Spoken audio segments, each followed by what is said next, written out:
Today's episode is a little bit different in that, as Rachel mentions, we want to point out that we are all travelers, whether you work for an airline or you're a teacher or everything in between. And we want to bring to bear some stories about our traveling experience and our customer service experience, because if we think about loyalty programs through the lens of the traveler, rather than through the mechanics of the actual program and its perks and benefits and how those work out, we can actually get some more insight into how to design the right customer journey for our customers to gain long-term loyalty and revenue. So, without further ado, here's today's show. Welcome to Travel Buddy, presented by Switchfly. In this podcast, we talk about all things travel, rewards, and loyalty. Let's get to it. What if loyalty planning didn't start with tiers or points, but with the traveler's mindset at the moment of booking? Today, we're talking about more human-forward loyalty programs around decision points and the way that humans actually work. And I wanted to start with a story before we jump in with Rachel and Ian. Lovely to have you. And the story is, a couple of weeks ago, I was traveling for Christmas, and I am on a major airline, and I'm going through the booking process, and I'm adding in a infant in lap. And I made the mistake before of adding 4 travelers from my family, one of whom is an infant, and I had to pay for him. And that was a mistake because it's expensive and he should be free. He is free. I just made a mistake. So this time I didn't add that way. I tried a different way, and the UI on the website is confusing to me. But I've done this at least 15 times with children. So I should be good at this. And then I select my seats. And then I get to the kiosk, where you have to go to the kiosk because of the way the lines are arranged. And I type in all my information because I have to do that. That's what they tell me when I get there. And then I'm flagged because I have an infant and I have car seats. So then I go to the line to talk to somebody, and I am there for 45 minutes. I am the last person to board the plane. They were about to close the door. They're calling overhead. I'm the last person. And the reason is I did not put in my son's information into the UI. The dashboard that I was presented with never asked me to do that. But the teller, the person behind the desk, was seemingly annoyed at me because I didn't call them beforehand. But there I am. And we had to rejudge all of our tickets because the way that the plane is arranged, there are 2 seats on either side of the aisle. And because we have an infant in lap, the weight distribution on this particular aircraft was wrong because there was an infant who weighs 20 pounds. And that 20 pounds was too much for the right side of the plane. Threw it all off. So they split all of us up. So my 2-year-old is at the front of the plane. My wife is in the middle, and I'm in the back. My wife has the infant. And they told me, well, we can't do this kind of arrangement because of this particular aircraft. Like, I'm supposed to know that.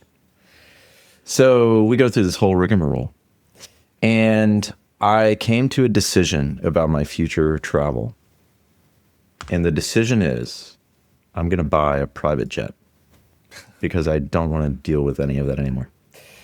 So that is a small story about human design and thinking about the customer journey and these little edge cases that don't fit within the prescribed either dashboards or checkout processes or kiosks or lines or whatever it is to buy a plane ticket to go from A to B. And I think that's relevant for our story today because we were talking about why loyalty planning should start with the traveler and not the program.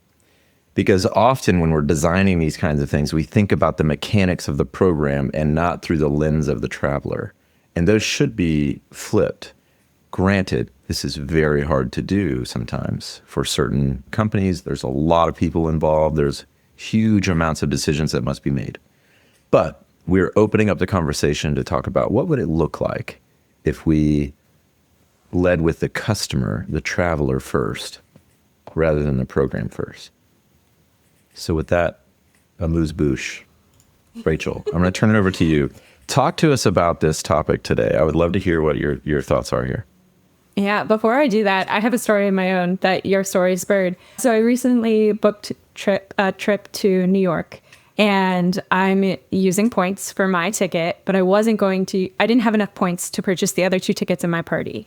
And the whole experience was so annoying because I had to do 2 different transactions. I had to do the one where I utilized my points to purchase my ticket, and then I had to go back in, completely like log in, log out situation, and then go buy the other 2 tickets with my card, which was, I'm not going to name names, but it was a major airline. That experience was what I had for when I was booking these tickets, and I couldn't help but think, this should be easier. Why is it not easier? Yes. And I think both stories go really well with what we're talking about today, because loyalty teams have a responsibility to think about what the end user is going to experience when interacting with their program.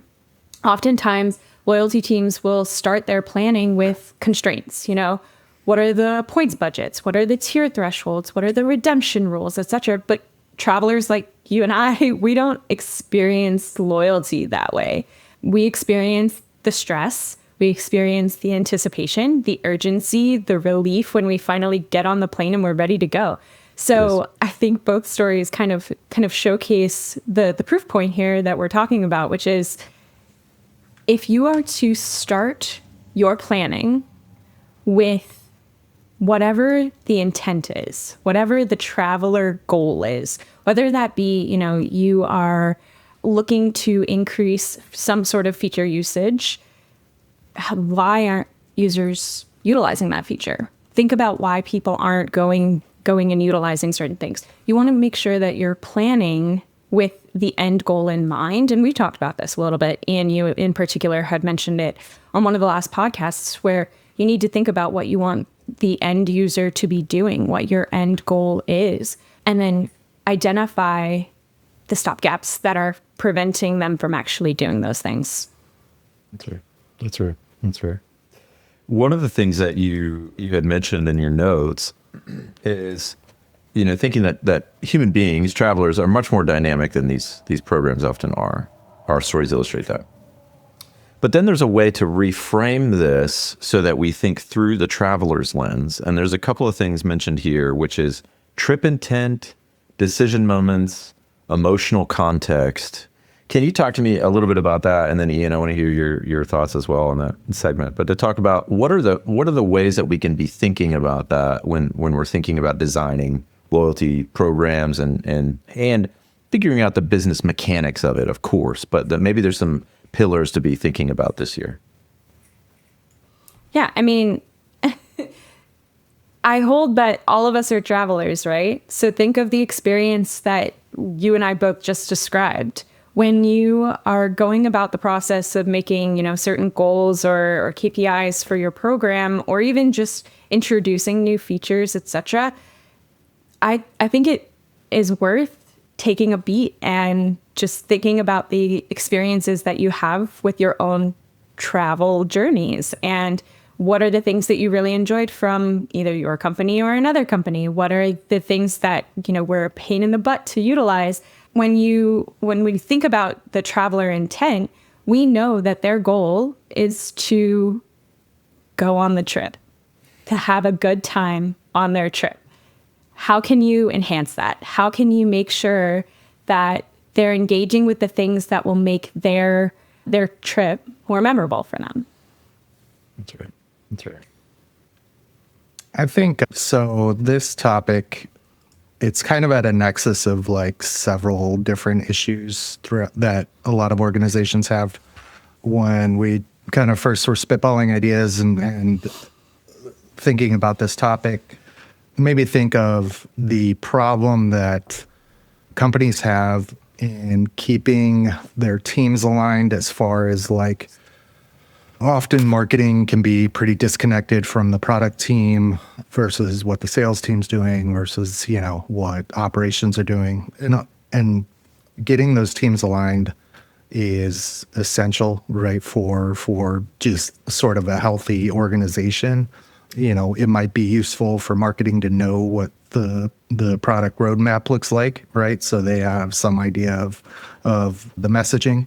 And the same goes with your loyalty team. Whoever's working on loyalty on the product side needs to be involved in the marketing process, in the sales process, in, product planning and engineering planning. And something else that might be a little weird to articulate, but I think it makes intuitive sense, is loyalty programs in its nature deal with returning customers, right? Like that's just the nature of the loyalty program. Returning customers, obviously it varies slightly percentage-wise industry by industry, but returning customers generally account for the vast majority of revenue in an organization. Usually on the low side of like 60%, sometimes, 90, 95%, right, is repeat business.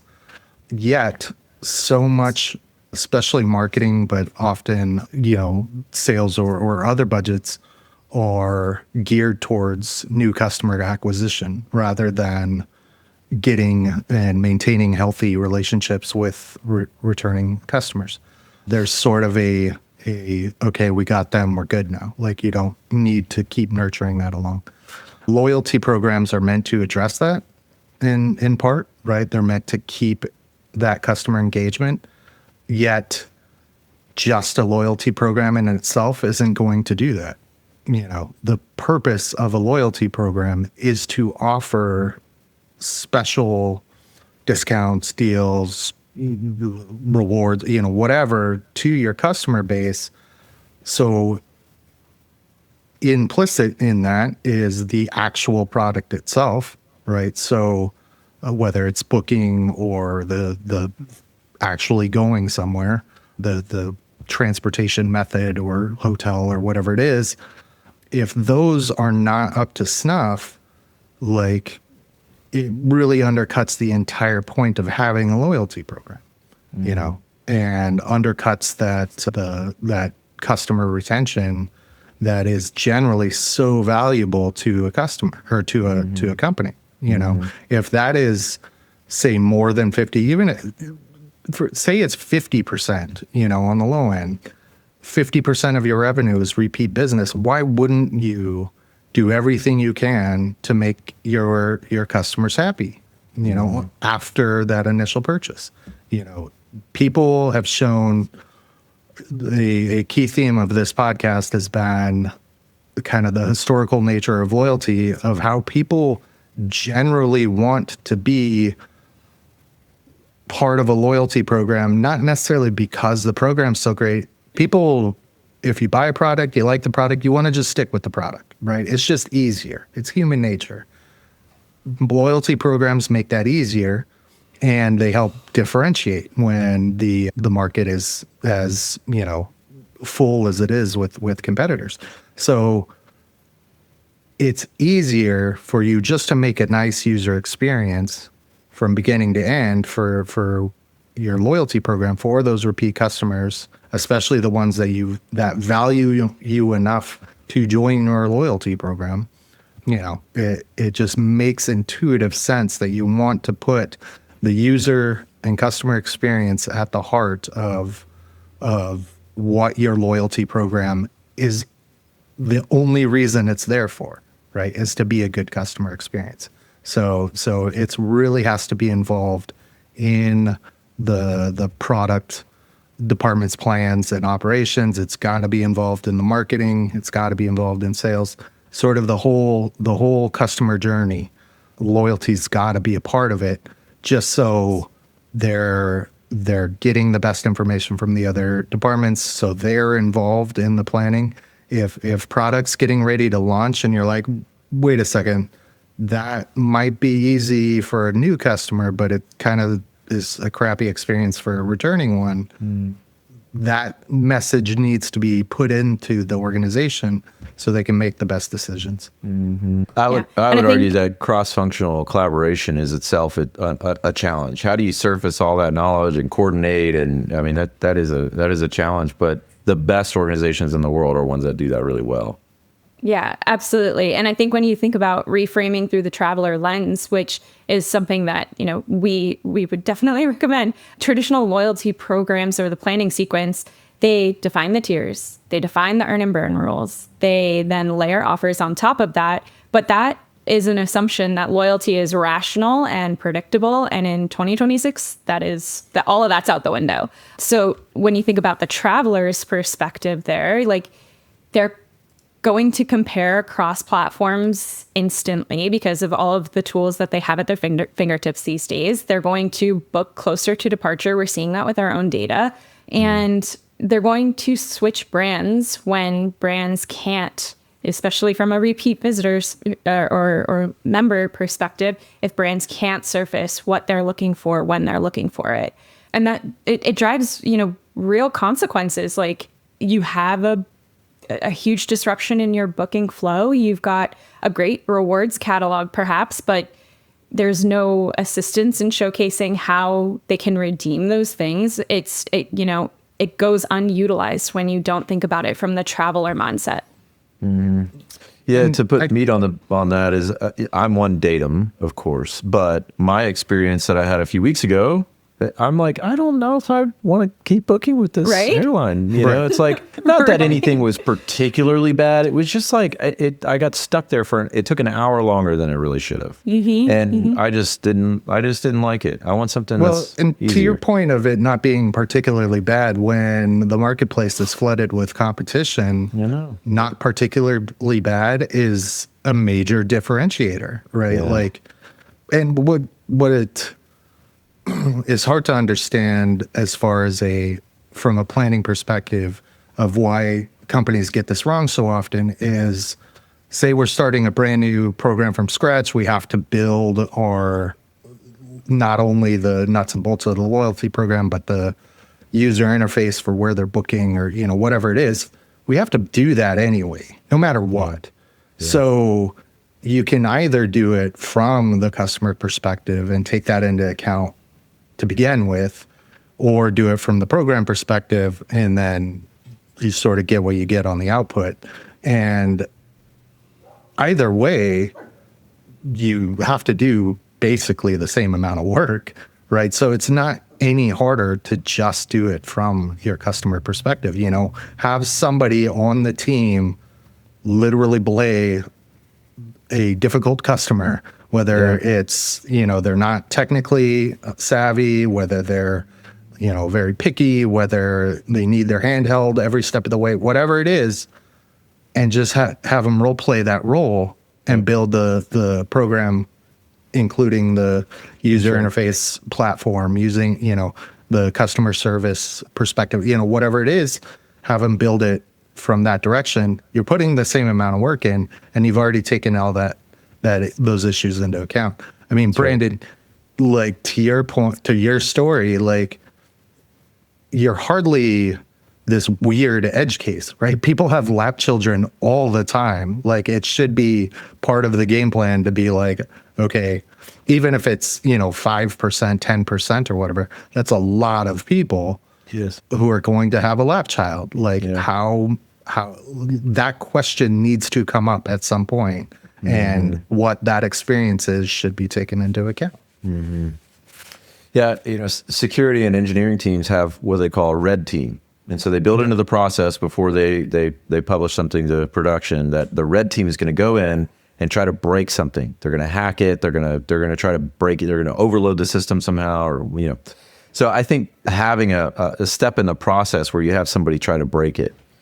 I volunteer as tribute. I will bring my toddler. She's going to be smushing her bunny all over the floor while I'm talking to the person at the behind the counter. And now, granted, this is the booking and boarding process and not the loyalty process, but those things are related. I feel more loyal to a brand that has a lot of this customer experience kind of sorted out. And granted, it is a challenge. It is not easy to get right. But I think what maybe is a useful heuristic. There's this book that I listened to a few years ago called The Power of Moments by Chip and Dan Heath. And they talk about some of these things and thinking about the customer journey and how you can create a memorable moment that leaves a lasting impression on the buyer, on the customer, the traveler in this case. So what they talk about is that this is a AI summary from Google, by the way, because it's been a while since I listened to this book. But the core idea, it says, is creating defining moments, which are brief, memorable, meaningful experiences that shape our lives and memories. And so you can design those. This is not something that just happens. You can design them in the system. And so it says there's 4 elements to do that: elevation, insight, pride, and connection. And what they mean by that is elevation is you make it rise above the ordinary. So this was an ordinary experience for me in traveling. Say I was just going, as a Christmas vacation, and I had my family with me, pretty normal flight typically. But maybe there was something in there that could have made it special. Like they could have handed me a keychain, or something that had a Christmas tree on it. I don't know, and then there's insight. So you make it meaningful by sparking a sudden realization. And then there's pride, where you make it feel significant. This is something that's important to me. It's Christmas, for example. And then there's connection. You make it shared through shared meaning, relationships, and things like that. And then they've got this rule called the peak end rule. So think about the peak experience of that journey and think about the end of that journey to leave that kind of impression as they're exiting the customer journey. They get to their destination, for example. And then they also talk about flipping pits, which is turning negative experiences into positive ones through great service and recovery. So I had this experience, and it would have been great if the customer service person behind the desk was like, you know what, I'm sorry this is so hard. Instead of almost getting frustrated with me and saying, you should have called. You should have called last week to call the airline next time ahead of time, which I'm thinking in my head, I'm going to be on the phone for 2 hours talking about this. I got 2 little kids and a business. I can't do this, So anyway, so there's some moments there that I think it kind of forms this framework that may be helpful. I'm curious what you guys, have you read that book? Have you thought about this kind of thing like that? Maybe a framework that's useful? I've never read that. It does sound interesting though. I just Googled it to save later, but it does bring up the point, I think, kind of going back to my last point of this really needs to be plugged into sort of every part of your business, right? Like the customer service aspect of things is just another touch point that needs to be involved in the loyalty and vice versa planning and prep, because nothing helps or hurts a business more with repeat customers than customer service, right? Like more directly. Everyone has horror stories of dealing with customer service, whether they're on, the phone for 5 hours but often the stories you hear are very good experiences with customer service. I just, for example, we went skiing a few years ago. My son, we rented, I'm not going to buy them new stuff because their shoe size changes every 10 minutes. But so we always rent equipment.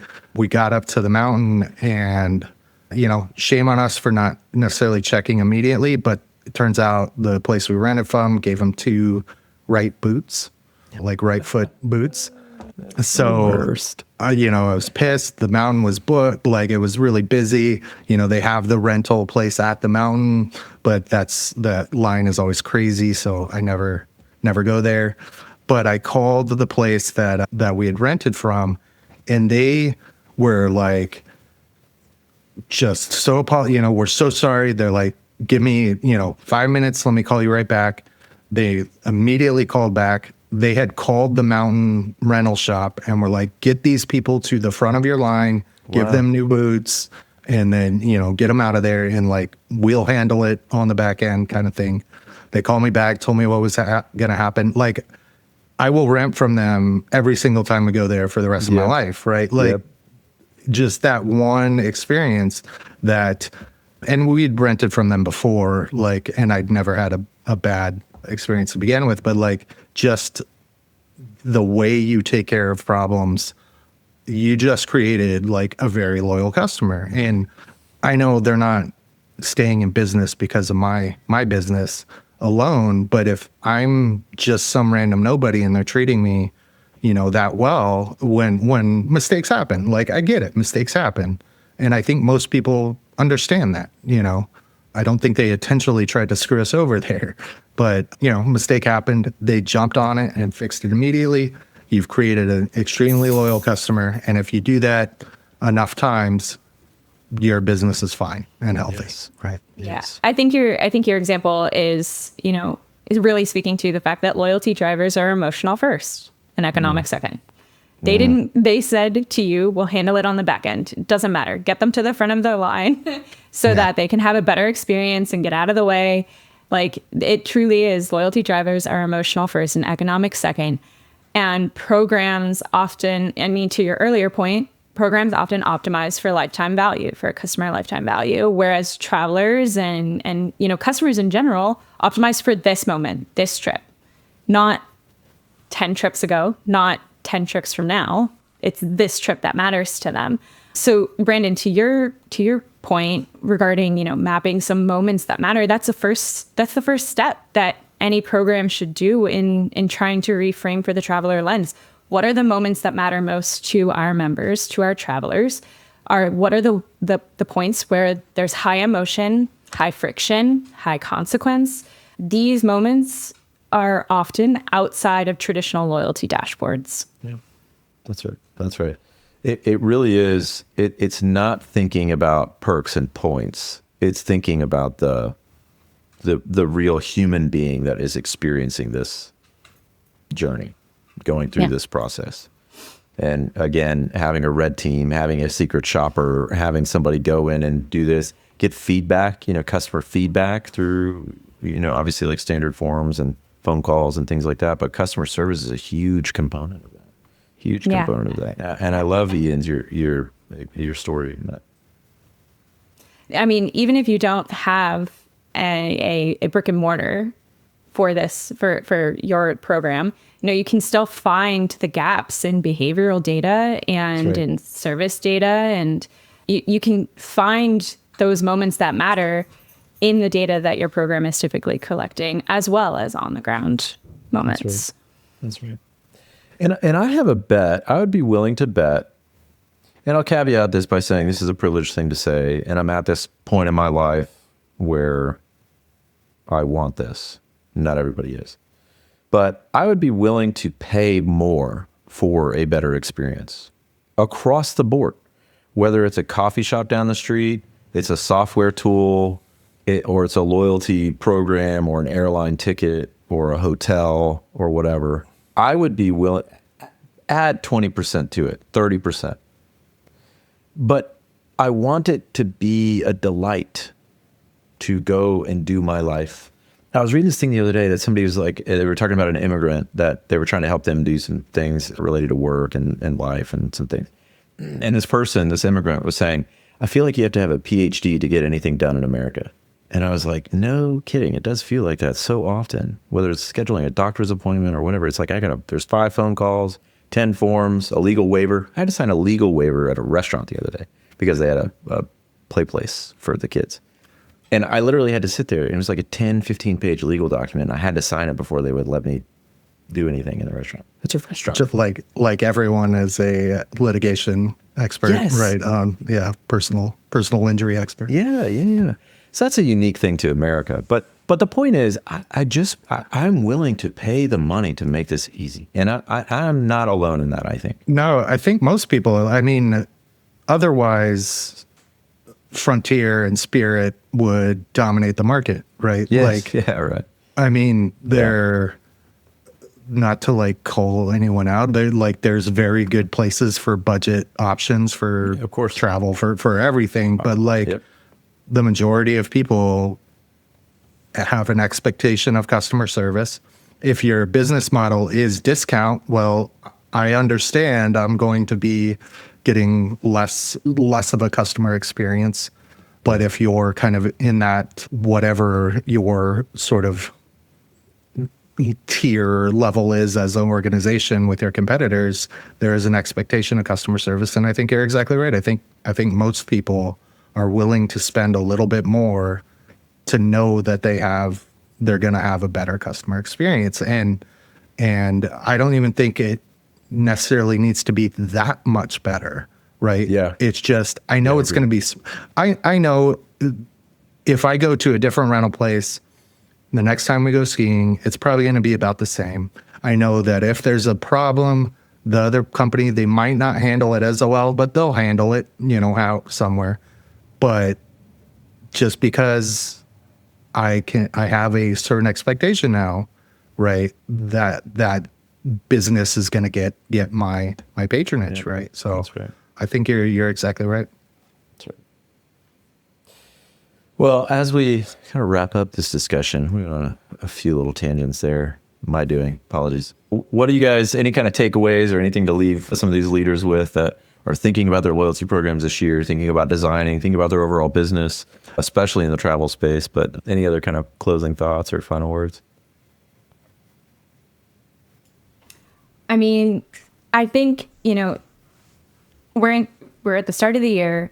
It's a worthwhile activity. If you didn't do it at the end of this year, do it now in Q1 before things really get crazy, and take a moment to walk through your customer journey.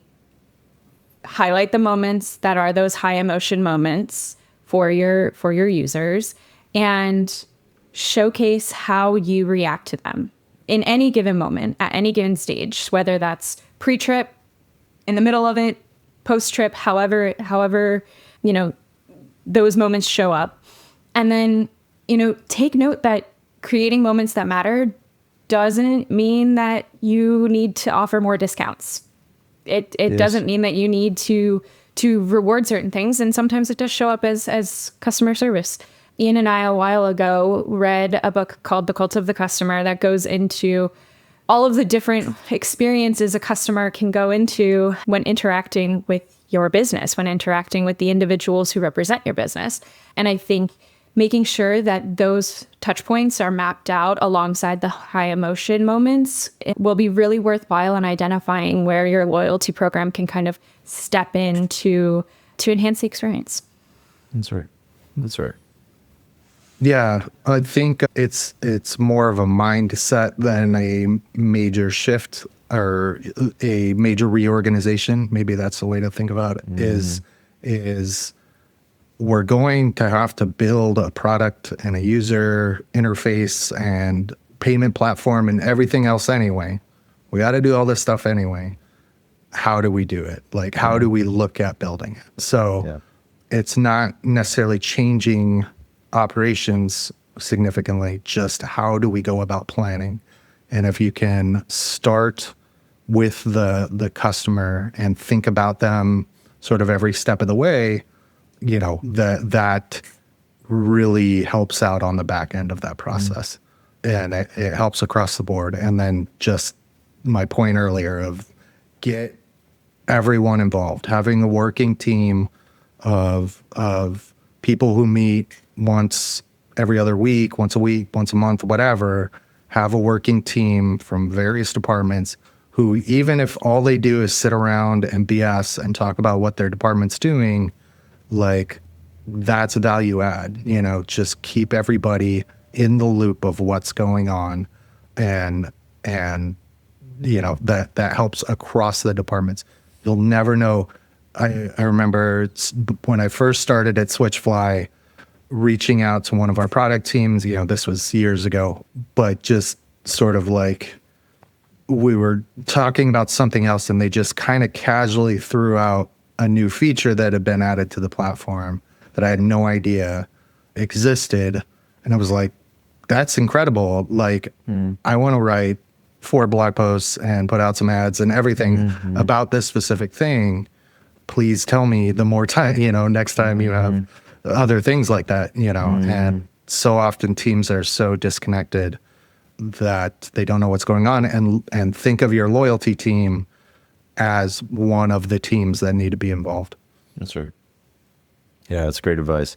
Again, easier said than done, but I think it is one of the core things that businesses should take on, especially in this travel space, because it is at root, it's about hospitality. It's about people feeling welcome, at ease, and making sure they have a wonderful trip. And again, easier said than done, but really, really core and very, very important. Yeah.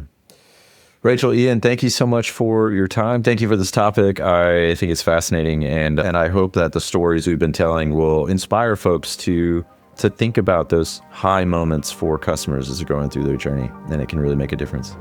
So thank you Awesome. both, and we'll Thanks, see you Brandon. next time. Thanks, Brandon. Bye.